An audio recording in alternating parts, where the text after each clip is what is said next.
Hello, my friends. Welcome to the Metal Shop.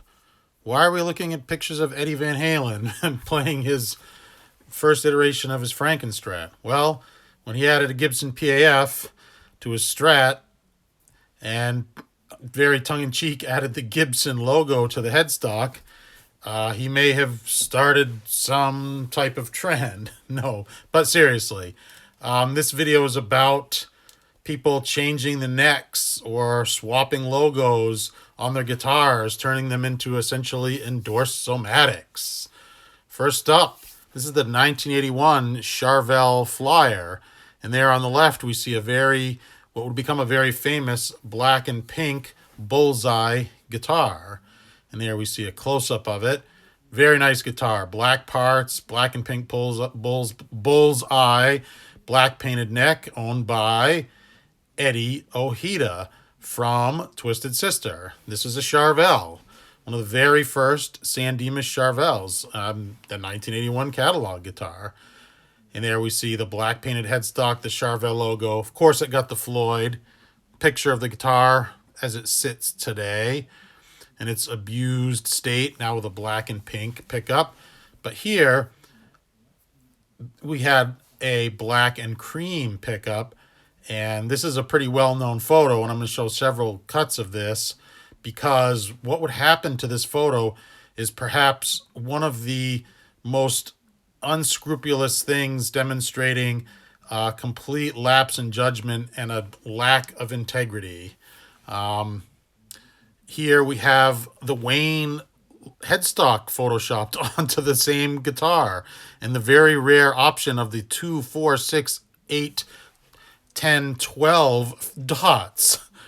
There's a single coil photoshopped in there. Eddie's hand is photoshopped into the photo, and the pickup is turned into black.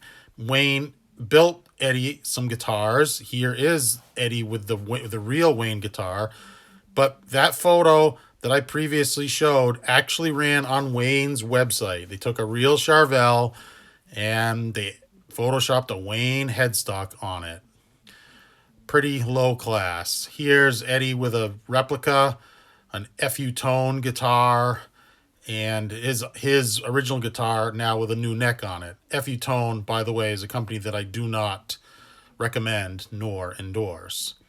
Here we have Jakey Lee, his original Sunburst 70s Strat, the 3-bolt large headstock CBS Strat. This is the only known picture that I could find of this guitar known to exist.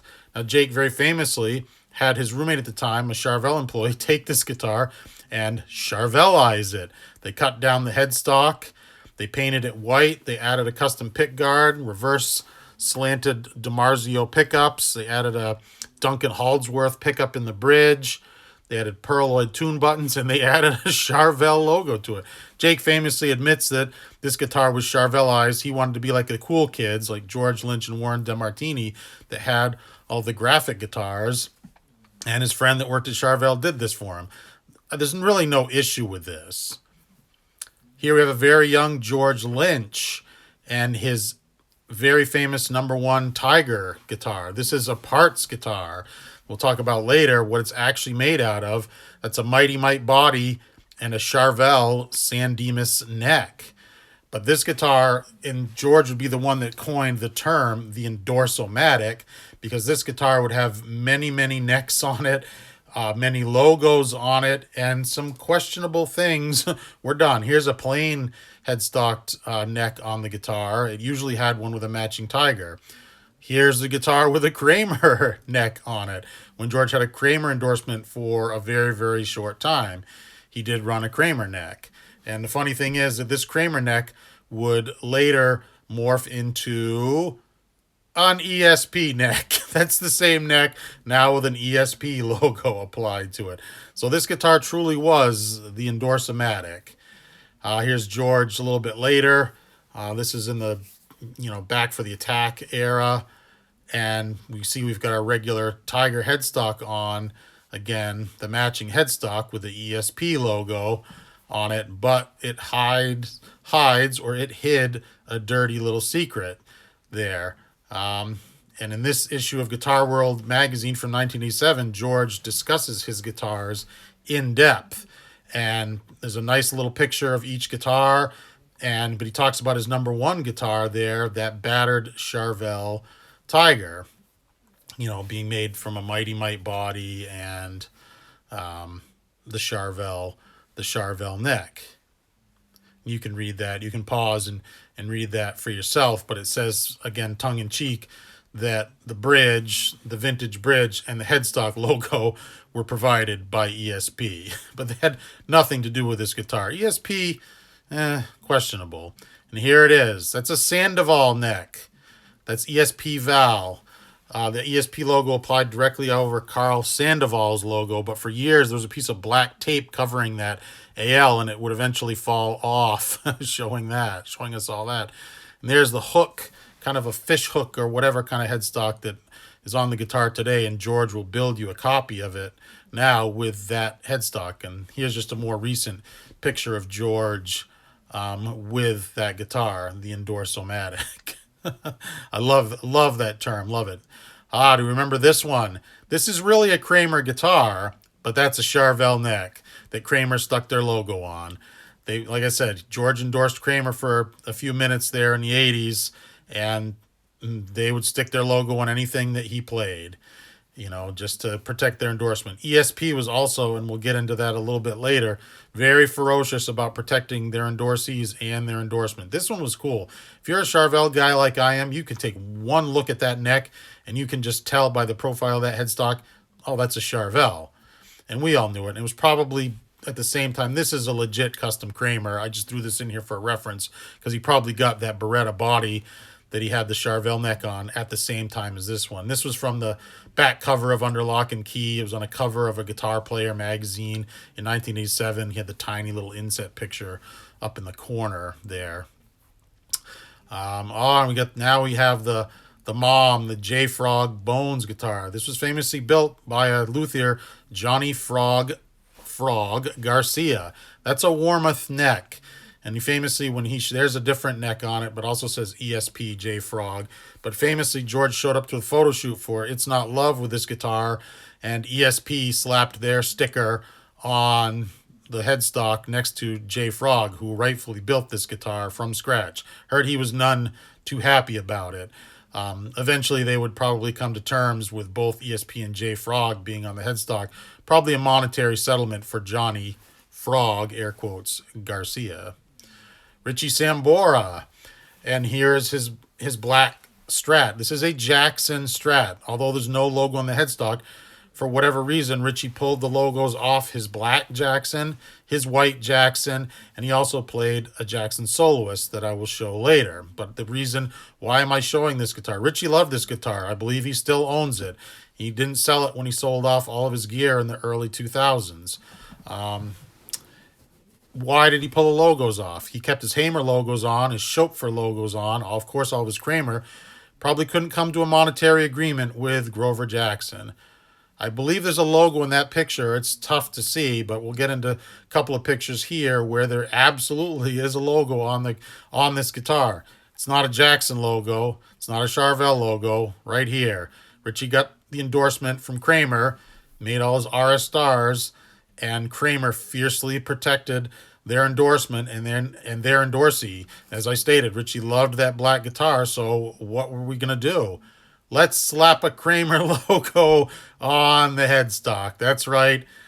This is a custom Jackson built for Richie, well documented, with a Kramer logo that did reside there for a few years, but Richie loved the guitar and he continued to play it, so they stuck their sticker on the headstock. So are they trying to hide who really manufactured this guitar, its true origins? Probably not so much that. Just they wanted the fans to see Richie endorsed Kramer. And here's Richie at the Rock and Roll Hall of Fame in 2018, still owning and still playing that same guitar. So he must really like it. I've thrown in a few pictures here. Richie's white guitar, the sister to the black one, again with no logo, but confirmed by Glenn Matiegel the famous airbrush artist from Jackson Charvel back in the day. He remembers when these guitars were built, and he said they 100% had Jackson logos on them, and they have pictures of John and Richie with the white and the black guitar with Jackson logos on the headstock. But Richie loved both of these guitars, played them for years, and again, it must have been a monetary thing. There's that Jackson soloist. People think this is a Kramer Stage Master. It is not. It is 100% a Jackson soloist with the logo removed. Again, probably for monetary reasons is the only thing that I can think of. Richie had the coolest guitars. You can see he put some stickers on the fret markers there next to the Jackson, the proprietary Jackson shark fins. But these are cool guitars. This is called cracked granite or granite finish. And here's just a couple more granite finished guitars just as a reference. Some people have painted their Stage Masters and so on with them over the years. These were Richie's was a Jackson 100%. All the guitars I showed with Richie with today were Jackson guitars. Look at that. This is, I don't believe this is Richie's guitar. I think this is a different one. That large cavity route dates it as a much, much later guitar. So, what was the point of this video? It's not to call out the manufacturers for, unscrupulous tactics, although what Wayne Charvel did in that's beyond. That is beyond to me. Photoshopping that picture of Eddie Ojeda, photoshopping the headstock and his little hand in there. That was a very, very questionable decision, to say the least, in putting that on his website. It's just to show, this video is really meant to show, it's just, don't believe everything you see. Guitar players, famous guitar players, will have the exact same guitar built by more than one manufacturer. They'll change, we've showed it, they'll change headstock logos. They'll change necks on a bolt-on guitar. They'll put tape over a logo. Eddie Van Halen was very famous for doing that, putting black tape over a logo, and it's almost always boils down to money. I meant this to be kind of funny, kind of like when Eddie put the Gibson logo on his Stratocaster. I just meant this to be kind of tongue-in-cheek. What started this whole thing was everybody saying that Richie Sambora never played no Charvels, no Jacksons, and digging their heels in with that, and we know that he did. And the Kramer logo on there just kind of obfuscates the whole thing. George Lynch was hilarious with that. His guitar, his original Tiger guitar, like I said, the Endorse'Omatic, it was a Sandoval, it was a Kramer, it was an ESP, back to Sandoval. It's had no logo on it. His Johnny Frog Garcia Bones guitar, he was one of the worst offenders, or I say that ESP kind of forced him to be one of the worst offenders of it. Jake E. Lee, Jake didn't do anything wrong. That was a cool guitar. His Charvelized white Strat, he was always 100% upfront about it, but it did have a fake logo on it. Those are facts that, that we can't change. This is my Endorso'Matic. That's why it's on the bench. This is tough to see, but George Lynch autographed it there. He wrote ESP on there, again, kind of tongue-in-cheek. On the headstock, I put the Kramer logo on there. And the neck itself, well, this neck was made by, I'll just say, the longest standing Charvel Jackson employee who is still employed by the company. He made this neck. And you guys have seen this thing before. And I bought this body as a blem from Michael and Wayne Charvel. So it all comes full circle. Again, we're just kind of having a little fun today here in the metal shop, showing that little part of forgotten history from the endorsement era guitars in the 80s. And don't always believe what your eyes tell you. Vinnie Vincent had his double V guitars made by Jackson, by Carvin, by Washburn. The list goes on and on. Okay, had a little fun in the metal shop. Hope you enjoyed it. If you did, please give me the thumbs up. Like so, maybe. Really helps out my videos. I really appreciate it. Hit me up in the comments. I'm sure I forgot some. Who's had a guitar that had a logo swap on it or a neck swap on it that changed the brand manufacturer and confused the kids who were looking up to their idols' guitars. Please hit me up in those comments with your favorite Endorse'Omatic guitar. All right, my friends? I still respond to all my comments. Again, give me that thumbs up, click subscribe, share the video with your friends. All right? Take care. Bye-bye.